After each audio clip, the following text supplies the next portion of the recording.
Good morning, and thank you for joining this morning's NJCAR webinar, Cost Containment Strategies and the Current State of Employee Health Benefits. I'm Brian Hughes, Director of Communications at NJCAR. Today, you'll hear from Bruce Mazzarelli of Hub International, as well as John Milne and Ward Bowman of Corporate Synergies. Bruce is going to begin the webinar.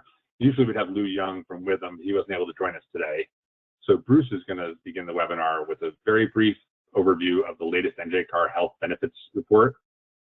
The bulk of the presentation will focus on a variety of important issues that cover the current state of employee health benefits and how dealers can try to contain their health benefit costs.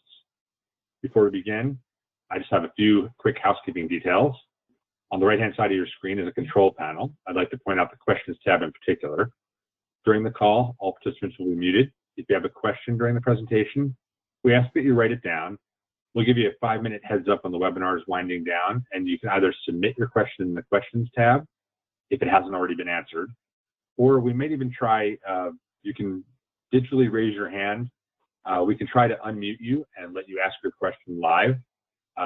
Sometimes we have some audio issues with that, so if we can't hear you or there's some issues, I'll unmute you and ask you to enter it, type it in and enter it that way. So now let's turn things over to Bruce to kick things off. Bruce? Thank you, Brian. I appreciate it. So we're going to start off the presentation today, spending a little bit of time, not a lot of time, talking about the 2019 Employee Benefit Survey results. And so this is actually the 6th year. And for many of the folks that are on this webinar, about 6 years ago, we met down in Trenton, talked about the idea of providing some data, providing some information that would be useful for dealer principals and decision makers in terms of employee benefits. And here we are now with the 2019 results, which represents the 6th annual survey. In terms of participants in the survey, we had 135 dealerships represented. That's pretty much in line. Roughly 25% of the population out there participates in the survey. So we do have a really nice sample size. And again, this year, although it's the 6th annual survey, this is the 4th year that we utilize a survey tool called SurveyMonkey to collect the data. And the nice thing there is that it makes it convenient to kind of provide some history of data in terms of what's happened for the last 4 years. And a lot of what we're going to share today will kind of be representative of those last 4 years. So we're going to start off talking a little bit about carrier choice. So this is indicative of the carriers that are utilized by the dealerships out there in the marketplace. And just to take a quick step back, the survey results are very representative of a variety of manufacturers, be it domestic or foreign, as well as a variety of sizes, including both North and South Jersey. So it is a very comprehensive sample size. To get back to market summary, or market share summary specifically, you can kind of see the history over the 4 years. Not surprisingly, I lovingly call them the 800-pound gorilla. Horizon is still the market share leader, but we did see a little bit of a dip in terms of Horizon as the carrier of choice in 2019. And you'll notice that that's generally offset in terms of increases in market share by both Aetna and Cigna. The remaining carriers, for the most part, were somewhat stable, at least those that had some significant market share. And I think in the case of Aetna and Cigna, what we're seeing there is the level funded products that they make available in their under 100 marketplace. So we're seeing a little bit of a shift in the marketplace from some traditional insured products over to some self-insured products. And that's really what we're seeing on the screen in 2019. John, Ward, are you kind of seeing the same thing in terms of your book of business, your clients? Yeah, I would agree. I mean, I see the same thing, and I think you hit the nail on the head with the, self-funded programs that are available and the level-funded programs that and Cigna both have that are available to organizations that are now, under 100 and even under 50, if that matter. I think that's taken a little bit of the business away from Horizon at this point. Certainly.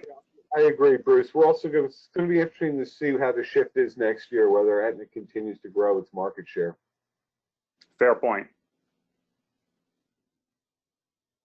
Okay, in terms of plan utilized, I want to take a step back and talk a little bit about how we collect the data in terms of the questions, because I think when I take a look at this, and we've had conversations offline in regards to the types of plans that groups are utilizing, it's important to understand that the way the questions are asked in the survey tool, it's specific to what is the plan that has the greatest amount of participation, and that's what you're going to use in context for answering the questions. So when we take a look at this chart here, two things are kind of interesting. One is there was a growth in plans, or at least dealerships offering plans as their number one choice plan from employees with out-of-network coverage. So that's a little bit unique and surprising. The second part that's surprising is that, at least according to the statistics, we're seeing a dip with respect to high deductible health plans and their utilization. So you can see at least the data represents about a 10% shift away from high deductible health plans. The reason I brought up the point about how the data is collected is because, frankly, I don't think there actually is a decrease in the number of dealerships offering high deductible health plans. But what I do think is that, and we'll talk about this in terms of premium contributions, et cetera, because contributions have kind of stabilized, in some cases gone down, I think we're seeing employees who have a choice perhaps choose a plan that is not a high deductible health plan, and now that became the most popular plan within a store. So I just wanted to point that out because I'm not seeing in my book of business a decrease in clients offering high deductible health plans, but I am seeing employees who have a choice start to shift away a little bit from the high deductible health plans if they can afford it and there's a viable option. John, Ward, are you guys kind of seeing the same thing, or what are your thoughts there? I am, and I put some thought into this since the last time we had this seminar, and I was thinking what also could be adding to that, and I agree with all your points, Bruce, but I think a lot goes into education with high deductible health plans. Employees don't quite understand how they work when they go into them, so they have a $3,000 deductible.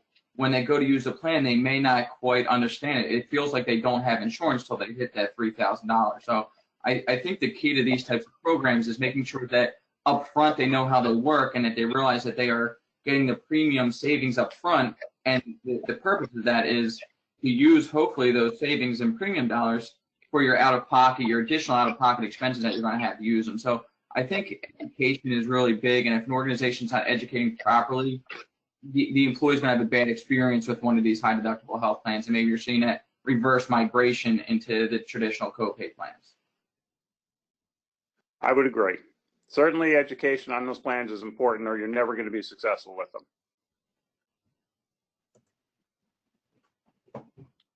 So let's talk a little bit about the renewal increases, because this is really a good news story in terms of what we're seeing. So we're actually, in terms of the results, and what we asked here for was your final renewal level in terms of a percentage renewal increase. And as you can see from the chart, 2019 was probably the best year we've seen with respect to lower renewal increases than we've seen historically. So if you take a look at the chart, the purple lines under 0% increase or less, or 0.1% to just under 5%, that represents about 73% of the dealerships that responded to the survey. So in 73% of the dealerships, they saw a 5% or lower renewal increase. And kind of the inverse is true, and this would be expected. When we start to take a look about the 10% renewal increases or higher, we're seeing numbers that are coming in somewhere around 12% of the dealerships saw a double-digit renewal increase. So I think this is really indicative of a much more stable marketplace. Now, remember, this is 2019 survey results. 2020 is a little bit of a wild card, as you can all imagine, and it will be interesting to see when we do this survey next year what this chart looks like. I think it's going to be interesting. I'm personally seeing renewals that are a little bit all over the place. It's hard to predict what the renewal increases are going to look like even through the remainder of this year. So again, it will be interesting. But for 2019 specifically, it was a very good year with respect to renewal increases. So, again, over 70% saw less than 5% renewals. Bruce, the one thing I would comment on this is keep in mind that this year increases after plan changes. And the plan changes could be tweaking the benefits or a carrier change. So absolutely. And I appreciate you making that point, because that certainly comes into play in the strategy. So I might have seen a 12% renewal. Maybe I negotiated it down to 10. Then I got a plan change that got me down to 7. that's indicative of the data here, because we are asking the question, as Ward pointed out, specifically to after any changes. Thank you for that. So let's talk, most of the dealerships are most interested in regards to what we're seeing with respect to premiums and contributions. And as we said, we did see a pretty good run with respect to renewal increases, albeit after changes, in terms of how many dealerships saw a modest renewal increase. But what we also saw was an increase in the number of employers who are contributing greater than half towards the premiums. So we see that as a good opportunity for employees. Generally, that's indicative of business going well. Again, 2020 is a bit of a wild card with that respect. We all know about the challenges that we're all faced with right now. But in 2019, we did see a significant number of employers actually increasing contributions towards premiums. So you can see the percentage of employers contributing 75% or more is at its highest level since 2016. And that's a significant employer contribution in any business out there, be it dealerships, be it a law firm. 75% contributions is significant. And then lastly, we saw less than 30% with a contribution of less than 50%. So that's compared to a prior year average of 47%. So I think that things are definitely settling down and have been consistent for the last couple of years. Again, the disclaimer that'll be throughout this presentation is, based on what's happening in 2020, we'll have to read the tea leaves and ultimately collect the data to point out what's happening next year. So here you can see a chart of the last 4 years of average premium. And if you take a look, just like we've indicated, there's been a fair amount of stability. We do see a little bit of an increase on the family side. Parent-child, couples went down, single was fairly stable. So again, just indicative of 70% or more seeing less than 5%. This is not surprising. So these two charts talk about employer contributions, and again, by range. So the point I made earlier about the 75%, you'll see that in purple on the right-hand side on the first chart, and as well as an increase in the 50 to 74% of employer contribution of premium. And the second chart just validates that with respect to the numbers behind it.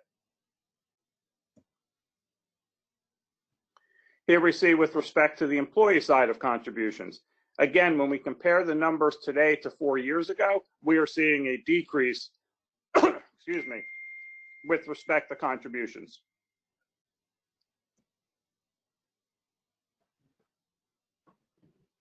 So just to summarize, again, the intent of this survey was to just provide some high-level content. Hopefully everybody has received their copy and had a chance to take a look at it. But we also saw some beneficial reductions to employee costs in using the plan. What that basically means is we are seeing some lower copay plans. We're seeing less exposure in the event of a large claim. And part of that also is driven from the point we made earlier that less employers are in high deductible health plans, or at least less employers have the high deductible health plan as their largest participating plan. So in terms of renewal increases, we mentioned, we saw a good year in terms of 3 out of 4 seeing less than a 5% renewal. And again, I think that tied back to, because we didn't see large renewal increases this year, less employers moved over to a high deductible health plan to combat those increases. So with respect to employers, we mentioned this, that there is an ability, it seemed, at least in 2019, and a desire to increase the portion of the overall premiums that employers are paying. And as a result, the employer costs and the employee costs, when we take a look over the 4 years, have remained relatively stable. Plan designs really haven't changed that much. Again, we did see the impact on the high deductible health plans, but the traditional plans in terms of copays, deductibles, RX, haven't really changed much over the last few years.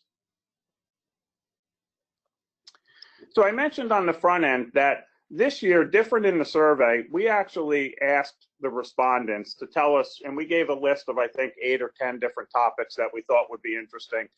What are the topics that the dealerships would be interested in hearing a little bit more about?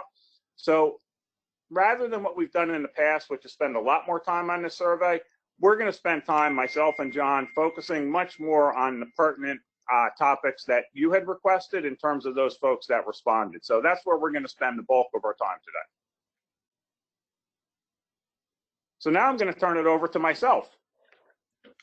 So we're going to go ahead and talk about kind of the second set of topics here, which is the current state of employee benefits. And I mentioned fluid in parentheses because, quite frankly, as you could imagine, there's a lot of information overload. A lot of things are changing constantly.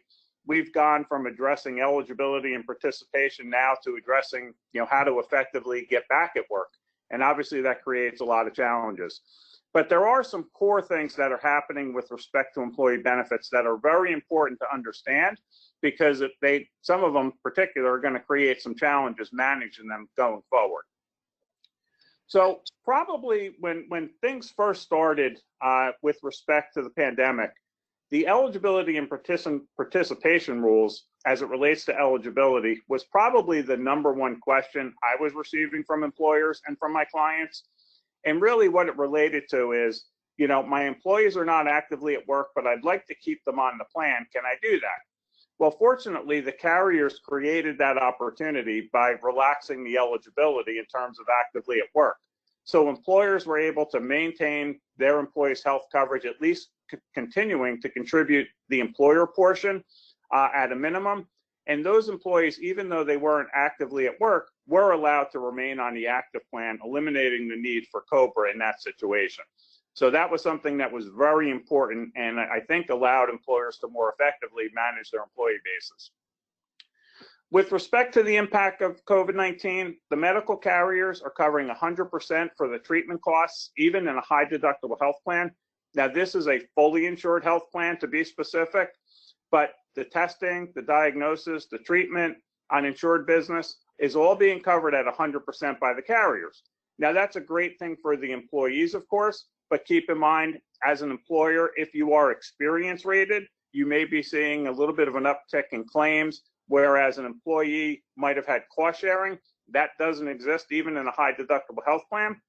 Now, I would quite honestly say the expected claims impact because of elective surgeries and things like that will more than offset the cost of care for COVID. At least that's what most are indicating.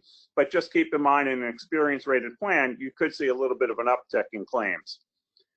With respect to the claims, most folks are indicating, and this is coming from the carriers as well as just the marketplace, other consultants, Hub, Corporate Synergies as well, have all taken a look at this. And while it's a little too early to tell, the expected claims impact that we expect to see here would be actually a slight downtick of 1% to an uptick of about 2%. So again, it's early to tell, but from a financial perspective, because of the offset on elective surgeries or alternative approaches to care that might have resulted in a surgery, we don't expect the claims impact to be that devastating. Now, at the same time, there's a lot of unknown out there in the marketplace. So, the carriers may still be looking for some renewal increases that are higher than hoped for, as a result of COVID. What we can certainly say for sure is that dental claims are down significantly, and you kind of see the reaction from the dental carriers on the ancillary side. Most are offering 0 renewal increases. Some are providing credits back of premium. So claims on the dental side are certainly down significantly. So the last point I want to make, and I think this might be, at least today, one of the most important points, as the folks that are on this presentation might be thinking about an upcoming renewal and what's that going to look like. The one thing that is creating a challenge in the marketplace is how do we effectively, as a broker or a consultant, how do we effectively go out to the marketplace and request proposals when we're seeing significant fluctuations in the census? So I may go to market on a plan for 6/1, and I have a census, and it's an 8/1 effective date. If there's significant changes in that census over that 2-month period, the carriers are going to reserve a right to re-rate that. So think about what could happen. If I have 60 employees on my census, I go out to market, I get a rate. Now, when I get closer to the effective date, I only have 40 employees enrolled. That loss of 20 employees could result in the insurance company coming back with a larger renewal rate, a larger proposed rate than what we actually presented. So we are a little cautious in terms of going out to the marketplace. While we are marketing the plans, we do have some challenges and some concerns. John and Ward, what are you seeing in terms of the marketplace when you're going out for your clients? So, the one thing that I would add, I mean, I see a lot of the same things that you're seeing, and the claims being down right, now from a -1% to a +2%, I think are pretty accurate. One thing that you are starting to see is the elective surgery starting to pick back up now, even though it's slow moving. I think we're going to see, a pretty favorable renewal year this year. I think later this year and in 2021 is what concerns me a little bit, where you're going to have this influx of people that are going to get these procedures done and have been pushing them off, during these last, 4 or 5 months, and push them off, until they feel comfortable. So it's just something to kind of keep in your mind and prepare for, that, this year, you're hopefully going to have a favorable year. But next year, I would at least budget for some type of influx of additional claims coming in. All valid points. Bruce, from my perspective on the marketing, what I'm seeing is this summer, the carriers are doing everything they can to renew their current clients. We're not seeing a lot of change in carriers. The marketplace isn't aggressively going after new business, but the incumbents are doing everything they can to renew. Absolutely. So let's talk about a little bit about the impact to the extension on COBRA rules. And this one in particular is an area to pay careful attention to. It's really going to create some administrative challenges and some cash flow challenges as a result of these changes to the federal COBRA rules. And in effect, basically what's happening is that the timelines for COBRA are really not changing, but the starting date is changing. So rather than the date of the event, someone perhaps who went on COBRA for April 1st, rather than typically having 60 days to make an election, they now have 60 days following the end of the outbreak. Now, I'm not 100% certain who's going to make that defining point to say, okay, September 1st is the end of the outbreak. But assuming someone makes that decision and that's what's going to be executed upon, that provides an extension of a significant extension of time that employees will have to make an election. Now, because of this, the carriers are going to be mandated to still put the person back on the plan, back to the effective date. But as you can imagine, with that long of a disconnect in terms of an employee making an election, that's going to create some significant challenges. The other piece of this that I think is extremely important now is that employees have significant time following the outbreak to actually make the initial payment. So again, 60 days to make the election, then you have 45 days following the outbreak to make the initial payment.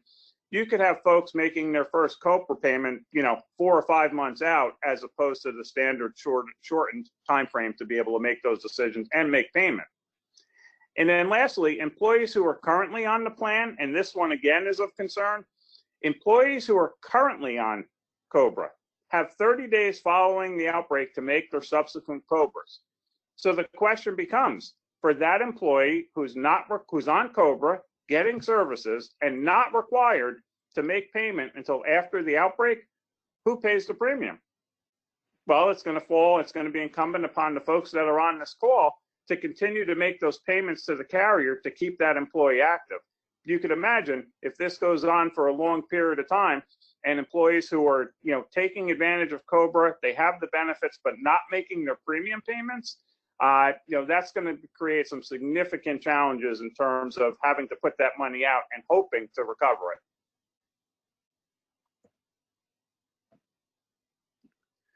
So let's talk a little bit again about what we're seeing as a trend as a result of the pandemic.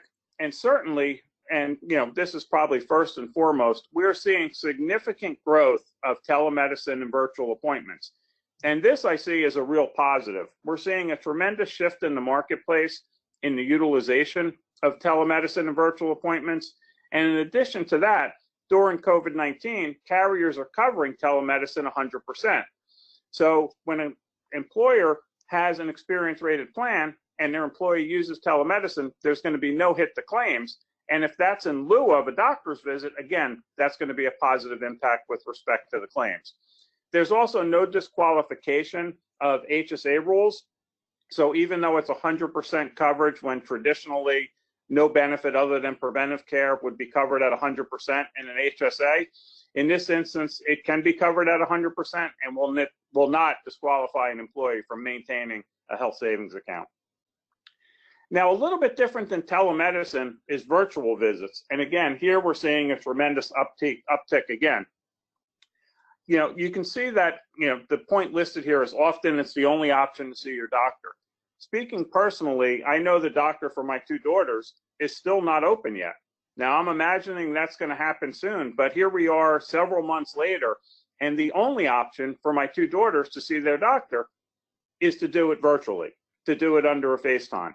Now, what makes this different from, the typical telemedicine calling in and having care provided is that this is often the only option to see your doctor, as opposed to just receiving some type of medical care or medical advice in the case of something like an earache. Some carriers for virtual visits, rather than an in-person visit, are actually offering a lower copay.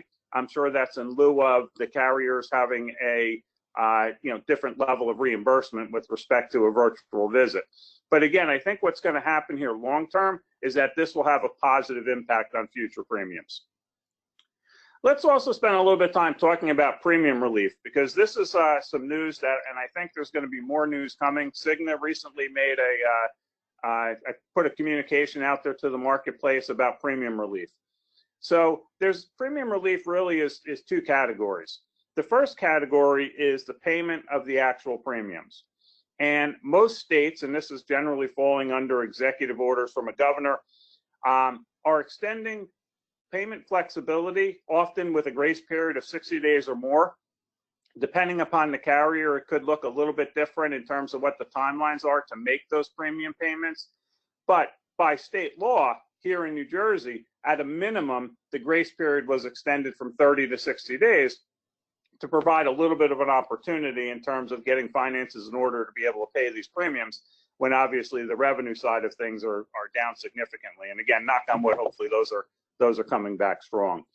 Some of the carriers, the first one to come out and actually talk about a premium credit.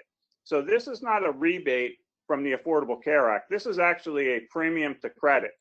Oxford came out and they're going to be offering a medical premium credit of up to 15% for the month of July. So this is a true credit that'll be seen on the bill. It will be an offset to the premiums. And basically, this is because they're not seeing the level of claims that they expected to see over these last several months. Now, I mentioned Cigna. Cigna just came out and said that they're going to be offering a 10% credit to the average monthly premium in 2020 on your April 2021 bill. So it's set at 10% minimum. That can increase. But again, that's an opportunity where the carriers are looking at the claims coming in and they're going to give back some premium in the form of a premium credit to help offset that reduction and obviously take a little bit of hit to their premium to help their clients, which I think is a great thing. The dental carriers have been even more aggressive. So I just saw a communication yesterday from Delta. They're offering a 25% premium credit for 2 months. Again, a pretty significant change in premium, and that credit could certainly help offset some of the challenges that we have, on the revenue side. And then lastly, in terms of the ancillary carriers, your dental, your vision carriers, we're generally seeing rate passes there. And, I think that that's a good opportunity from the carrier's perspective to give a credit, offer a rate pass.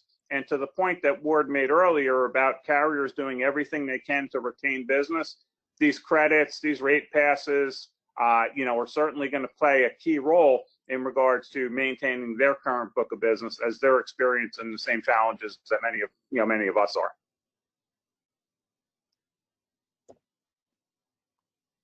So I am actually all talked out. For those of you that know me on this call, I can go for a long period of time without a breath or a sip of water, but I'm going to go ahead and turn this over to John at Corporate Synergies. Now we're going to spend some time talking about some cost containment strategies. Thanks a lot, Bruce. I appreciate that.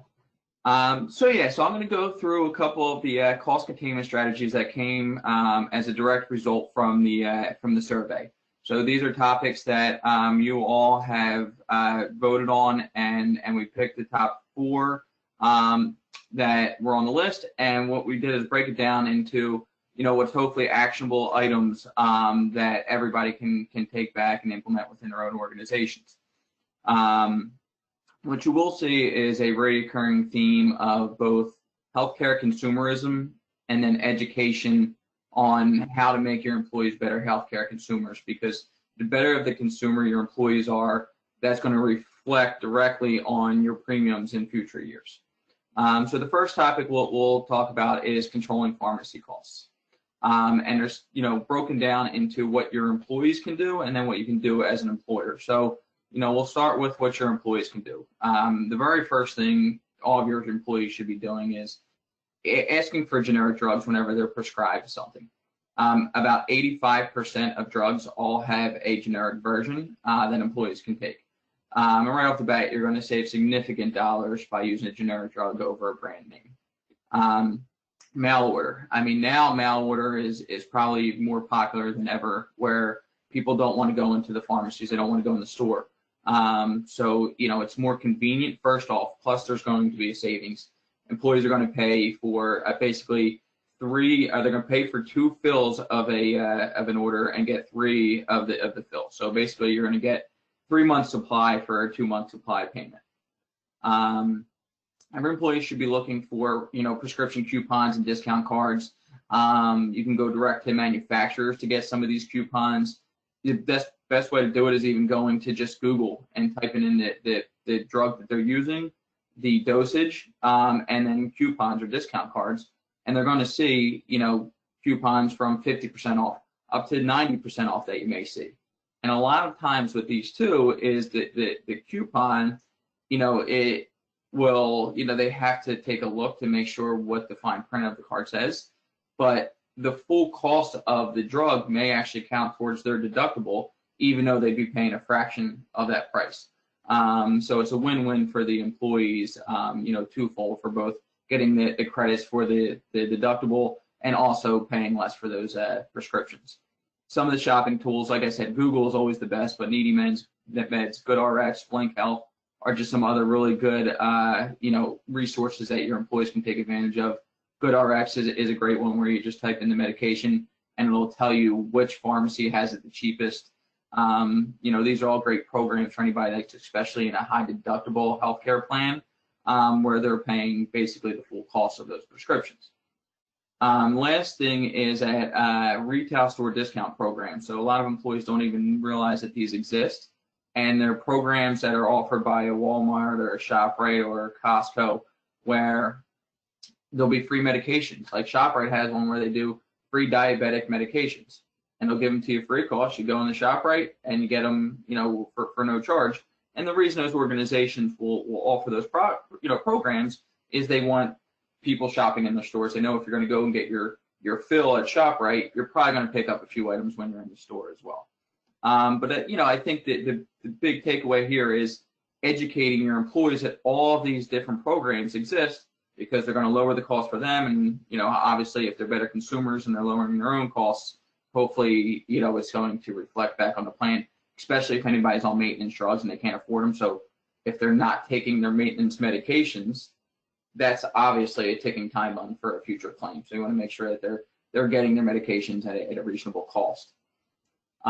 So what employers can do. So once you get to around the 200 mark, you want to really start exploring RX carve-outs and utilizing a PBM, which is a pharmacy benefits manager.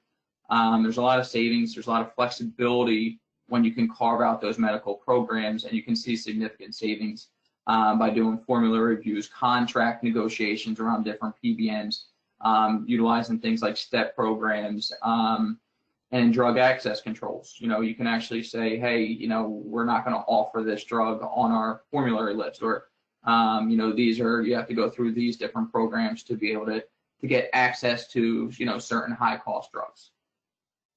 Ward or Bruce, do you have anything to add on controlling the RX costs? Yeah, I think one is interesting. Although it's under the employee side, it certainly has a great impact on those employers who are experience rated. And that, again, goes back to mail order. So certainly from an employee's perspective, there's a benefit of paying 2 copays instead of 3. But the other thing to remember is that the discounts through mail order are significantly higher than at the retail level. So if the average retail discount is 15%, it wouldn't be uncommon to see 50% or greater discounts on the mail order side.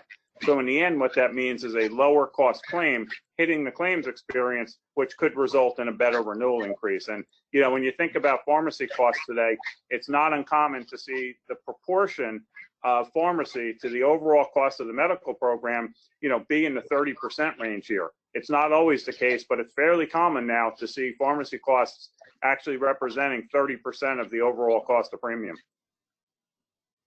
Absolutely. Thanks a lot, Bruce. Great points. That really covered it well. Thank you. No, thank you. So one of the other topics was effective wellness programs. So wellness programs are something that is definitely going to be important, whether you're on a fully insured program, but especially if you're on a self-insured type program. Because really what you want to do is you want to create a culture of healthy decisions within your employees. You know, obviously it's going to make your employees happier, healthier. You're going to hopefully have less call outs. They'll be more productive, but you're also going to see a reduction in claims, which is going to actually, you know, hit your bottom line in future years. You know, so we developed a program where the strategy is a crawl, walk, run type program. You want to start off, you know, slow and then, you know, eventually ramp up. So, you know, the first, you know, few things you can do is start with wellness and healthcare newsletters. Just get information to your employees how to make healthier decisions. You know, some people just don't know where to start. So that's a good place to start. Carrier wellness and rewards programs. Essentially, all the carriers now have some type of program in place that is going to allow your employees to do healthy activities, whether it be walking programs, going to a gym check-ins, although, you know, at the current moment, it's going to be very difficult for them. But there'll be walk programs, certain things where you can check off and have dietary, you know, programs, and then you get actually points towards, say, gift cards and things of that nature. And they're already offered through your carrier. So you're already paying, you know, for these types of programs through your premium dollars. So your employees should take advantage of these types of things. And they're fun. They do make them interactive, so you can have employees do things, you know, challenges against each other and things of that nature. One of the things that you know, I know that Bruce and Ward and myself are big believers in is, you know, at the bare minimum, encouraging and really, you know, incentivizing, if you can, getting the annual wellness exams. You know, it's a preventative care exam, so it's free to the employees. They go, they get their annual physical, they get their, you know, their checkouts, you know, they'll get their blood work drawn, and any of the scans or tests that they qualify for that age group. So it could be colonoscopies or mammograms and things of that nature. They're going to schedule these types of things for you. And obviously the goal is to catch things earlier on. If there's anything, any issues, you know, just use, God forbid, cancer. Hopefully you're going to catch a cancer at a stage 1 or something that's precancerous instead of going into, you know, the doctor's office and catching it at stage 3 or stage 4. So that's really the reason you want to go in to get these things, is early detection. And it's very important if you can just incentivize with a Wawa gift card or something like that when they get their wellness exams, or tying these things to contribution strategy, which we'll actually talk about contribution strategies a little bit more shortly. It's just a very easy, low-hanging fruit thing that you can do that will make a large impact. Next step is to walk. So you'd start implementing programs such as smoking cessations, weight loss programs, stress reduction programs, a little bit more formalized than just the carrier type programs. So you're going to, you know, roll out something where your employees are, you know, actively trying to quit smoking or lose weight. And you want to incentivize these wellness activities. You know, it's something that's very effective to incentivize, you know, with, again, gift cards or tying it to some type of contribution or things of that nature. I would always recommend doing risk assessments and then the implementation of wellness coaches. There's a lot of organizations that will actually come on site. We're now even doing virtually with dietitians, nutritionalists, stress management. Financial wellness is a big hot topic right now in the benefits world, because if people are in, you know, financial distress, they're distracted at work. It affects their physical health. It affects a lot of these different things. So, very easily you can implement these types of programs and have people, coaches, come on site, and actually work independently and develop programs with your employees. And the last stage is to run. So this is where you're, outsourcing the program. You're utilizing vendors and systems, and you're doing tracking, the program reporting. You're doing full-fledged challenges throughout your workforce, and really trying to get, employee engagement around these things. You'd be doing full biometrics that you can, have somebody come in and do, the full workup to make sure all of your employees, are in good health standings. And wellness fairs are always a popular activity when you're going all in, because it's a fun day. Get all your employees in one spot. You can have them sign up for the, whatever the vendor or system that you have in place, and bring all the wellness vendors into one place, and and really roll it out and get some excitement and engagement around the whole thing. Wood or Bruce, do you have anything to add there for effective wellness programs? Yeah, I would like to add one point. I think it's kind of important for the folks on the call to visualize, if you will, really where the impact of a wellness program is on the employees. So if you kind of think of a bar chart, about 70% of the employees, so you have a bar chart, at 70%, you have employees that are generally low utilizers.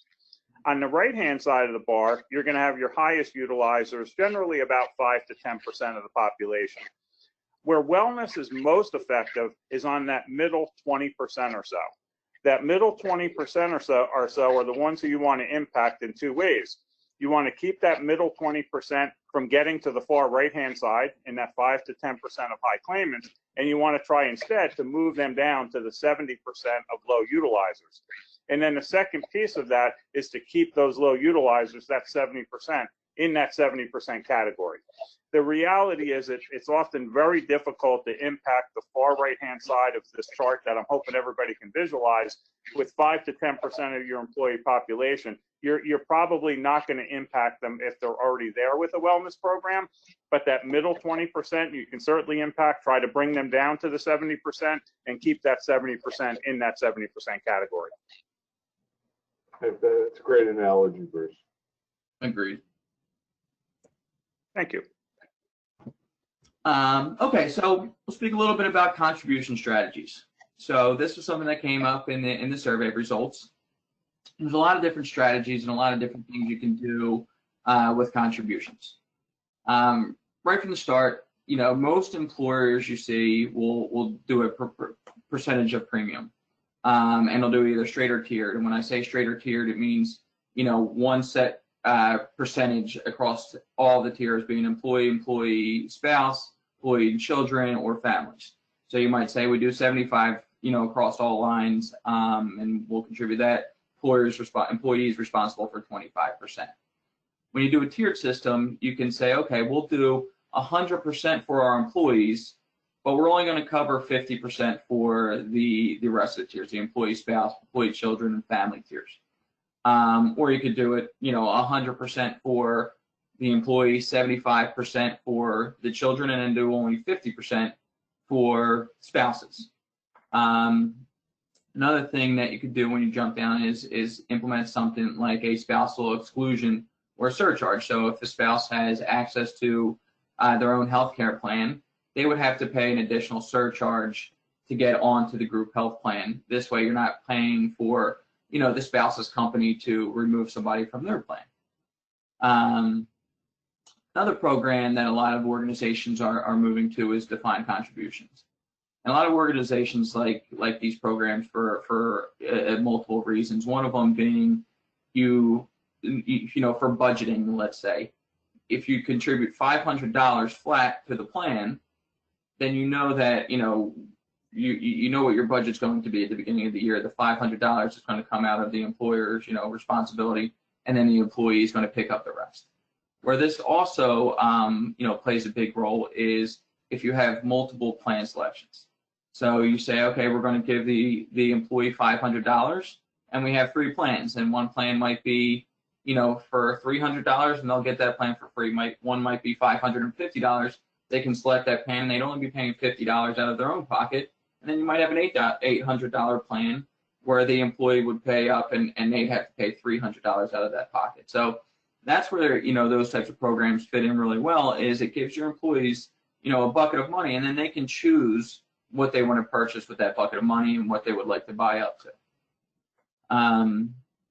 Another program that seems to be getting a lot of traction is salary-based contribution strategies. And this is basically where you take a salary band, you make X amount of dollars, and this band of your salary will pay X amount of dollars toward your contribution. So basically what most employers will do is that the higher the salary, the less the contributions will be to kind of even out that balance for all of their employees. Last strategy that, it's a little bit tricky and you have to be cautious when you, start exploring these types of options, are class-based. So you could do hourly versus salary employees. You could do years of service and things of that nature. The thing about these types of programs is you have to make sure that they satisfy non-discrimination rules, because they can be tricky and they can lean to discriminate for certain classes of people. And that's one thing that you want to make sure that they don't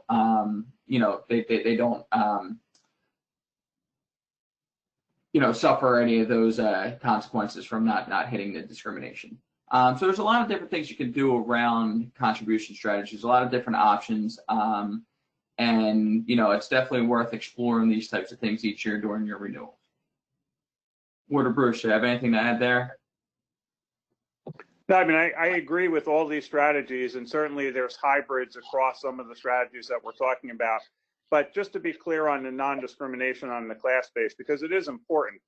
So if, for example, you're using years of service and you set the years of service of something outlandish, let's say 20 years of service, chances are within an organization, if I looked at the pool of employees who had 20 years of service, it's very possible they're your high earners, right? So now you probably have a high earner discrimination in place if you give somebody a large decrease or a large discount because of 20 years of service, and they're all your highest earners, including some of the owners and certainly senior management, you could run into a problem with discrimination. So I just wanted to add some color to the non-discrimination rules that we do have to think about when we're setting a contribution strategy.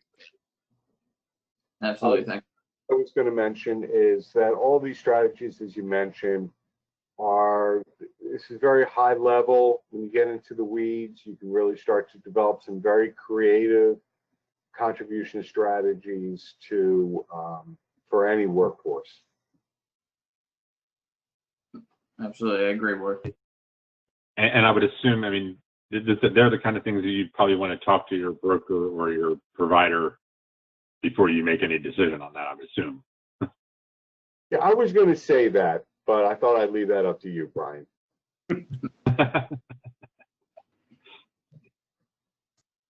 So thank you all for that input. I appreciate that. So the last contribution strategy, and I think that this could be, the most impactful out of everything we discussed today, is the utilization of Medicare for all of your employees that are Medicare eligible, which is at 65 years old. You tend to see a lot of employees just stay on the group healthcare plan and not, a lot of times not even consider or explore the options of moving over to Medicare.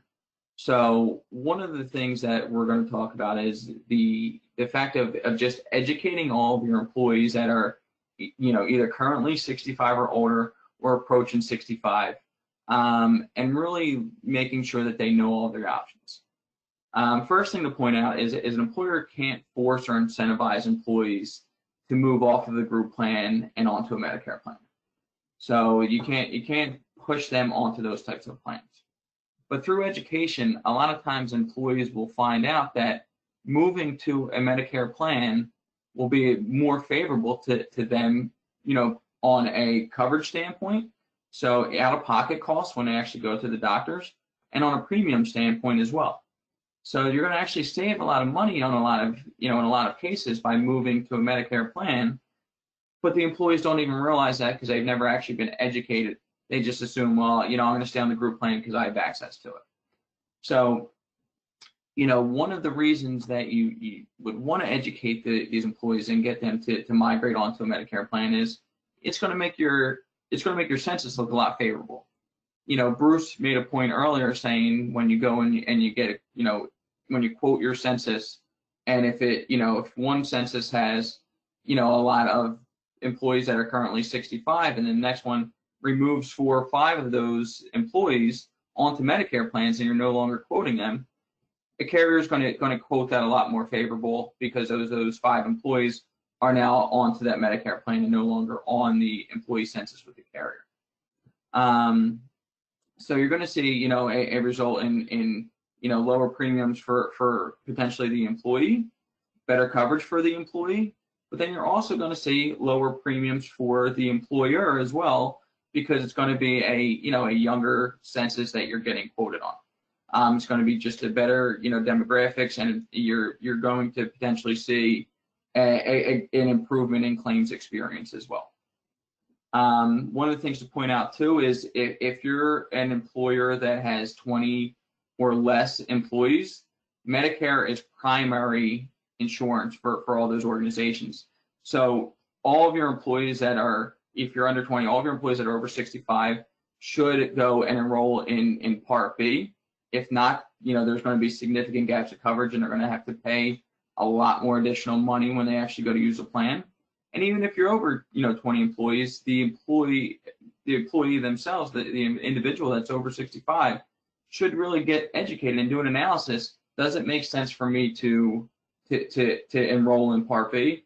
It doesn't always, that's not always the case. Sometimes the case is going to be maybe it's better off for them to stay on the group plan.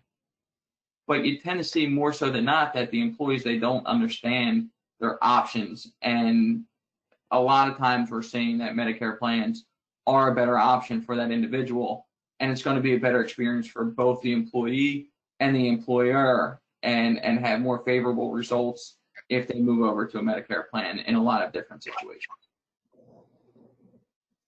Bruce or Ward, anything to add there? I think the one point I might make here is that, again, that second bullet point is important, right? An employer can't force or incent employees to off the group plan and into Medicare, but there is some low-hanging fruit in terms of principals and key employees and senior management, where there's a direct incentive to lower an employer's costs in terms of profitability, and there may be some low-hanging fruit there. So when I'm speaking to groups, a lot of times that's a place we're going to start, which is at the principal level. And then if that does occur and it makes sense, you may often find it's easier to have that conversation with the employees to say, Mr. So-and-so, just moved over to Medicare. You might want to think about it too. Let us provide some education. That's a great point with the principals and owners, absolutely.